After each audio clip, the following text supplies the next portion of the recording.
Hello students, आज अपन करते हैं एक्सरसाइज 11.1 के क्वेश्चन नंबर 7 से इसके पहले 6 नंबर तक अपन ने सॉल्व कर लिए थे। ओके, तो आज अपन कहाँ करेंगे, क्वेश्चन नंबर 6 से इसको सॉल्व करना स्टार्ट करते हैं। तो आप एनसीईआरटी अपने पास ज़रूर रखें, ठीक है। क्वेश्चन नंबर है अ cord of a circle of radius 12 centimetre. एक कॉर्ड है जिसकी जो सर्कल की जो कॉर्ड है उसकी जो रेडियस है वो कितनी है, 12 सेंटीमीटर है। एक ये सर्कल है, ठीक है। इसके कॉर्ड की जो लेंथ है तो रेडियस कितनी है, 12 सेंटीमीटर है। Subtend an angle of 120 degree at the centre, और ये इसका सेंटर हुआ, ठीक है। सेंटर है 12 सेंटीमीटर की इसकी रेडियस है, और ये सेंटर पे 120 डिग्री का एंगल सबटेंड करती है, मतलब एंगल बनाती है। Find the area of corresponding segment of the circle. तो इसके करस्पॉन्डिंग जो सेगमेंट है ये वाला, इसका एरिया अपने को फाइंड करना है। एंगल दिया है और रेडियस भी गिवन है, तो ज़्यादा तो अब चलो इस पर देख लेते हैं। तो पहले क्या क्या गिवन है वो लिख लेते हैं। तो given r equal to 12 centimetre and theta equal to 120 degree. Okay, ये इतना अपने को गिवन है। अब एरिया ऑफ सेगमेंट का फॉर्मूला मैंने लिखाया था। तो एरिया ऑफ सेगमेंट का फॉर्मूला क्या होता है, ये होता है theta upon 360 into pi minus sine theta by 2 cos theta by 2 into r square. वो एरिया ऑफ सेक्टर होता है, ध्यान रखिएगा। ये क्या है, एरिया ऑफ सेगमेंट है।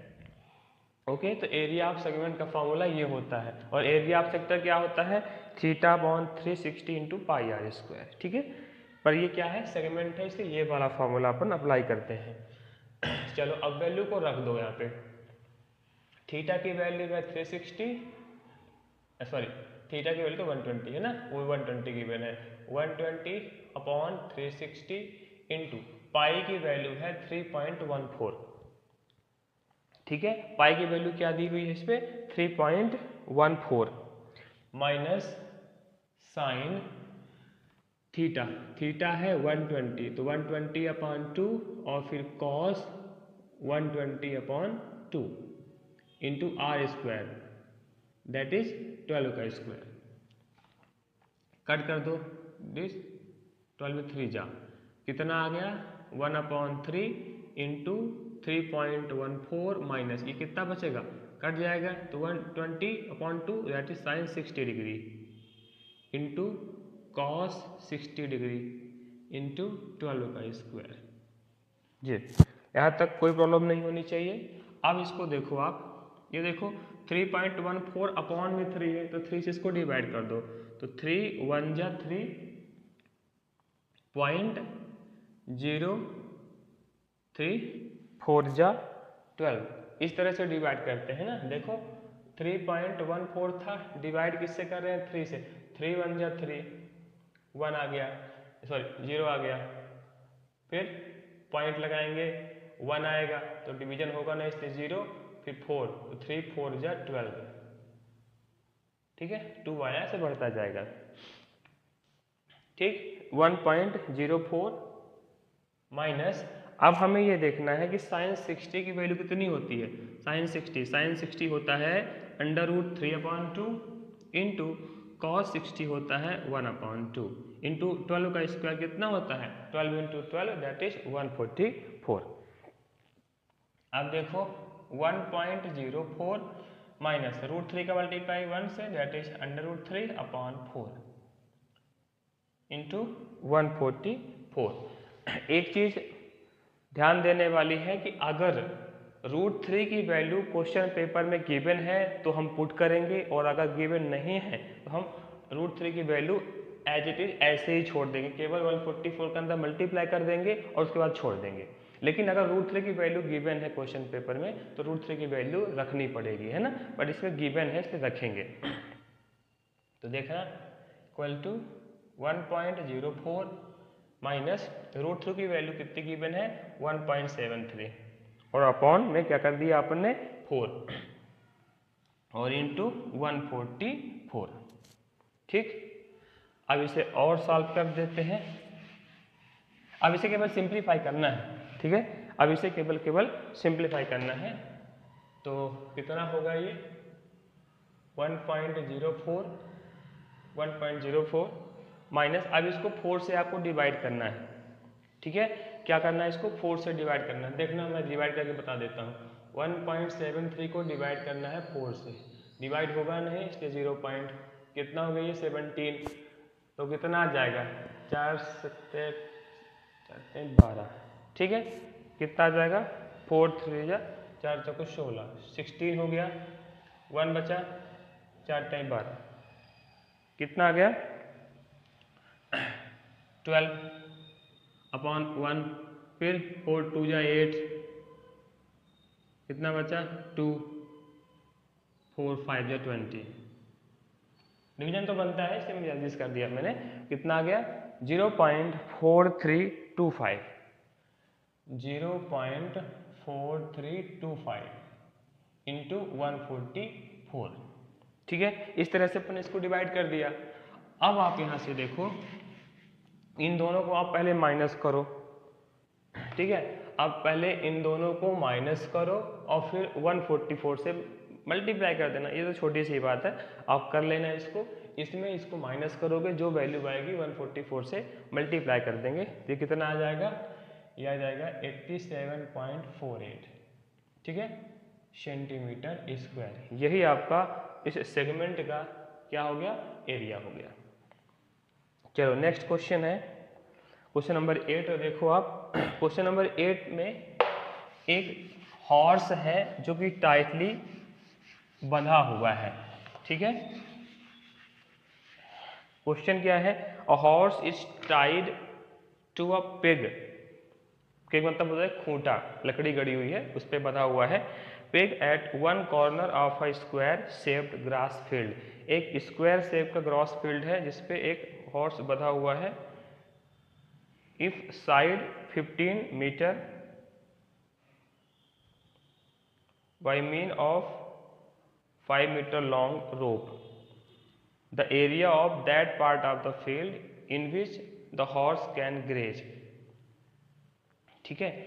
इसका मीनिंग क्या है कि एक स्क्वायर शेप का फील्ड है, स्क्वायर शेप का एक फील्ड है जिसपे एक पेग है, जिसपे उस पेग पे एक लॉन्ग रोप पे, रोप की लेंथ कितनी दिया है 5 मीटर की है, 5 मीटर की लॉन्ग रोप है, उस पे एक हॉर्स बंधा हुआ है, ठीक है। और उसकी जो साइड है स्क्वायर के, मतलब जो ये साइड, ये इस तरह से जो साइड है ये एक इस तरह का है, और यहाँ पे एक खूंटा गड़ा हुआ है, और यहाँ पे एक हॉर्स ऐसे रस्सी पे बंधा हुआ है, और इसकी जो साइड है वो 15 मीटर की है। सभी साइड स्क्वायर है तो सभी साइड 15 की होगी, क्योंकि स्क्वायर में क्या होता है सारी साइड्स इक्वल होती हैं, तो 15 मीटर की है। तो और अगर इसकी जो रस्सी है वो 5 मीटर की हो, तो जो हॉर्स है तो कितना चारा चरेगा, ठीक है, तो कितना चारा वो ग्रेज कर लेगा, ये अपने को यहाँ पे बताना है, ठीक है। चलो तो कर लेते हैं इसको। एरिया ऑफ फील्ड क्या हो जाएगा, एरिया ऑफ फील्ड, देखिएगा, the shape of grass field where the horse can graze is a sector with central angle कितना गिवन है 90 डिग्री, टाइटली है, स्ट्रेट है, यहाँ पे एंगल कितना गिवन है, एंगल गिवन है 90 डिग्री का। इसको अपन लिख भी सकते हैं, the shape of grass field where the horse can graze is a sector, एक सेक्टर होगा, ये जैसे एरिया था ये एक सेक्टर ही तो बनेगा, कैसे चरेगा उसको चारा, ठीक है, यहाँ से छूटा गड़ा हुआ है तो ऐसे ऐसे चलता जाएगा वो ऐसे, ठीक है, एक सेक्टर बनेगा। Sector can graze is a sector with central angle 90 degree, ठीक है, तो 90 डिग्री एंगल भी गिवन है। तो अब इसमें दो क्वेश्चंस दिए गए हैं, ठीक है। फर्स्ट में क्या है, the area of that part of the field in which the horse can graze, तो चलो देख लो कितना एरिया कवर करेगा। द एरिया ऑफ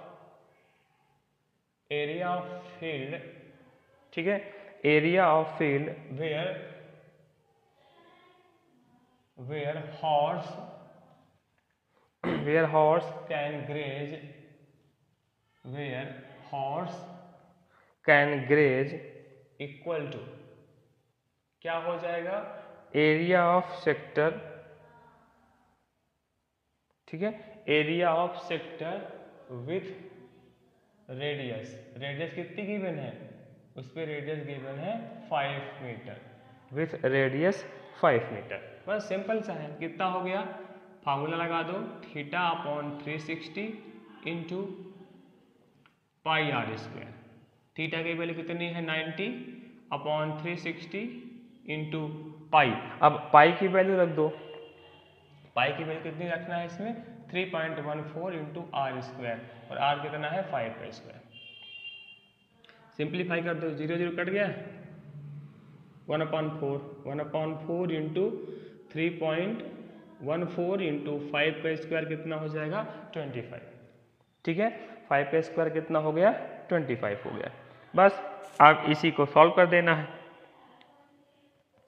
कितना हो जाएगा, पहले तो आप चाहो तो डिवाइड कर दो या मल्टीप्लाई कर दो, पहले 3.14 का 25 से मल्टीप्लाई कर दो, 3.14 को 25 से मल्टीप्लाई कर दो, ठीक है, 5 4 जा 20, कैरी कितना बचा 2, 5 1 जा 5 और प्लस 2 7 एंड 5 3 जा 15, ये आ गया।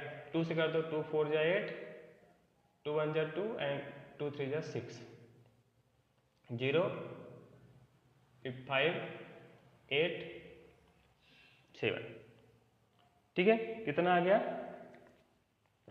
2 डेसिमल के बाद है तो 78.5, तो ये आ गया 78.50, और किससे डिवाइड करना है 4 से।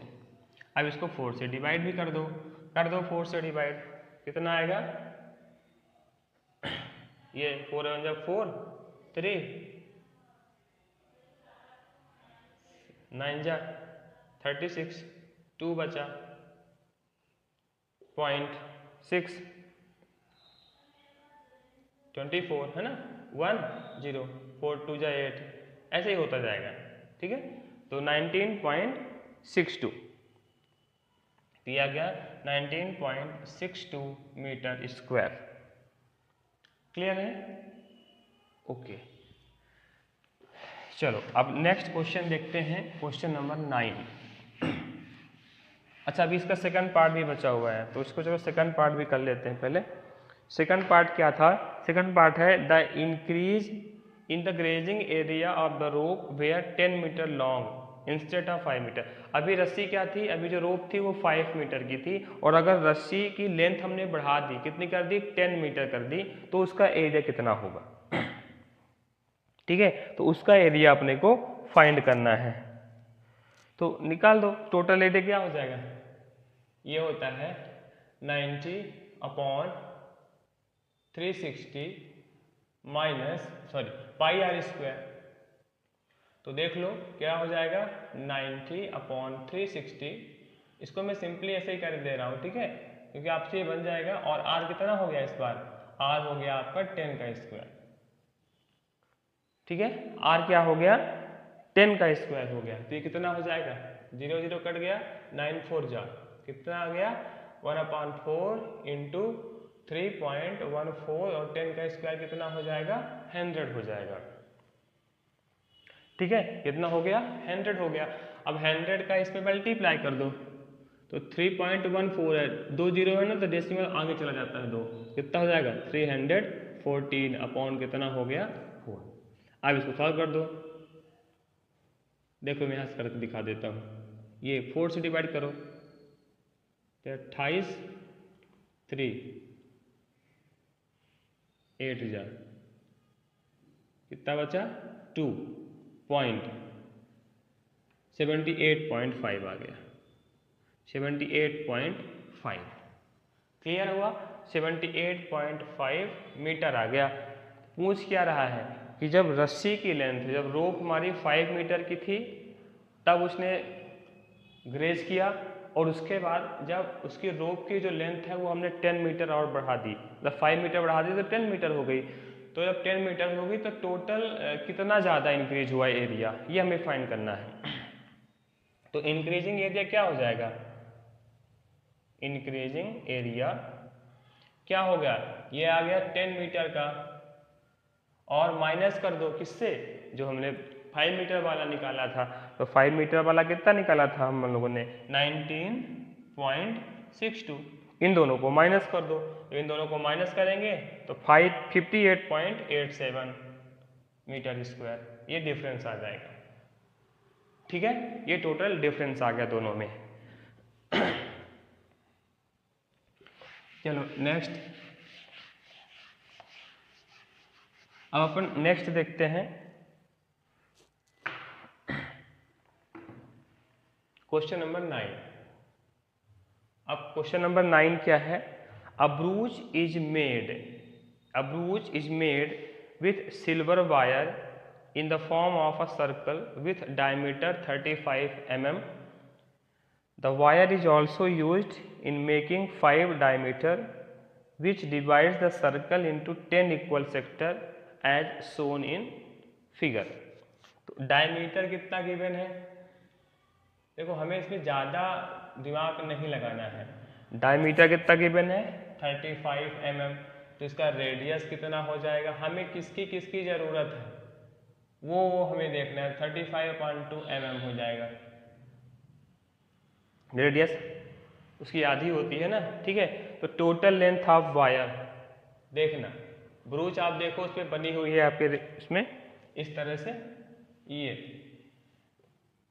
इस बनी 10 पार्ट में डिवाइड है वो, ऐसे 10 पार्ट में ऐसे ये ब्रूच होती है ना, आपने देखा होगा, छोटे बच्चे खेलते भी हैं ऐसा, है ना। तो टोटल 10 है, तो टोटल लेंथ ऑफ वायर, तो total length of wire equal to क्या हो जाएगा 5 टाइम डायमीटर बोल रहा है, तो 5 डायमीटर, ठीक है, और प्लस सरकमफेरेंस, टोटल हमें कितना लगेगा वायर, है ना, plus circumference.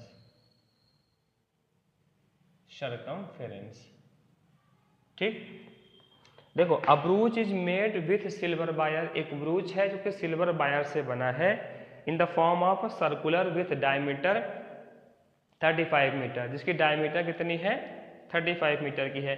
The wire is also used in making 5 diameter which divide the circle into 10 equal parts. फिर हमने 5 मीटर वायर और यूज करी जो कि इस सर्कल को 10 इक्वल पार्ट्स में डिवाइड करता है, into 10 equal parts as shown in the figure. ठीक है, चलो निकाल दो। तो total length of the wire कितनी हो जाएगी 5 इंटू डायमीटर, तो 5 हुआ इंटू डायमीटर, डायमीटर कितना है 35 प्लस सरकमफेरेंस, सरकमफेरेंस क्या होता है, सरकमफेरेंस होता है 2 पाई आर, ये तो पता ही होना चाहिए। सरकमफेरेंस कितना होता है 2 पाई आर, बस इतना ही करना है।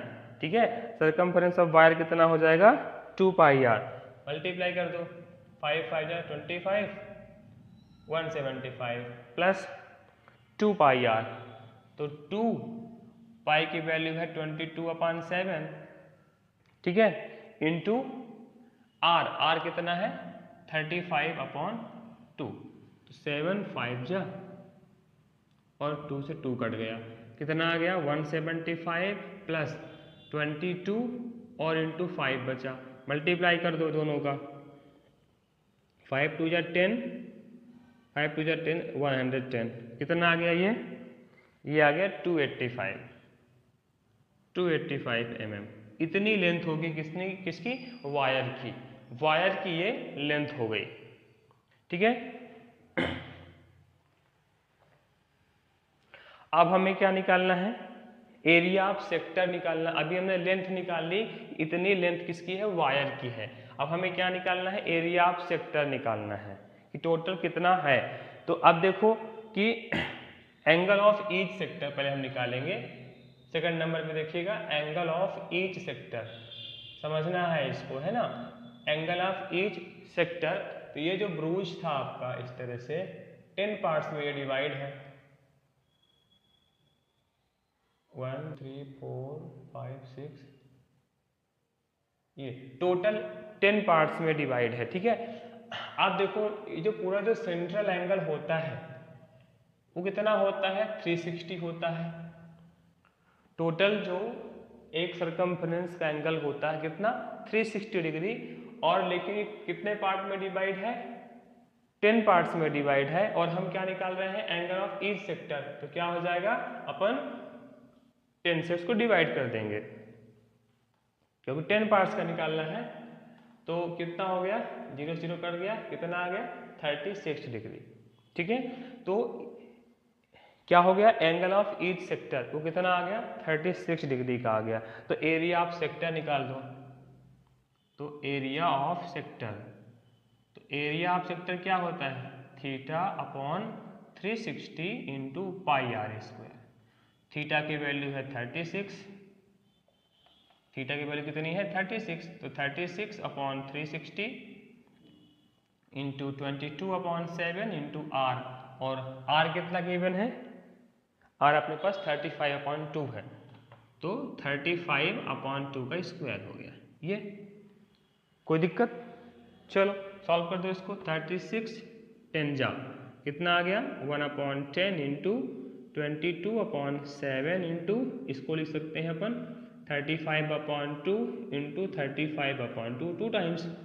ठीक, अब देखो 7 5 जा 35, 5 2 जा हो गया, और फिर 2 से ये भी कट गया 11। ठीक है, यहाँ पे मैं कर देता हूँ, कितना आ गया ये आ गया आपका इक्वल टू 11 इंटू, ये कितना है 1 है ना, 1/2 इंटू 35/2। तो ये 2 2 जा 4, और ऊपर क्या करेंगे 11 इंटू 35। तो 11 इंटू 35 कितना होगा, 11 इंटू 35 कर दो, 11 इंटू 35, 5 1 जा 5, 5 1 जा 5, 3 3 385। ठीक है, कितना आ गया 385 mm²। ठीक है, मैंने इसको नॉर्मली ही आपको समझाया है क्योंकि इसके पहले 2 वीडियो हमने बना दिए थे, तो मैंने केवल सलूशन आपको प्रोवाइड कराया है। अगर कोई प्रॉब्लम होगी तो आप हमें कमेंट्स करके ज़रूर पूछ लेना। ठीक है, कि ये चीज़ें समझ में नहीं आई, आपने जल्दी बता दी है कैसे भी, है ना। तो जो भी प्रॉब्लम होगी आप हमसे पूछ सकते हैं। ओके।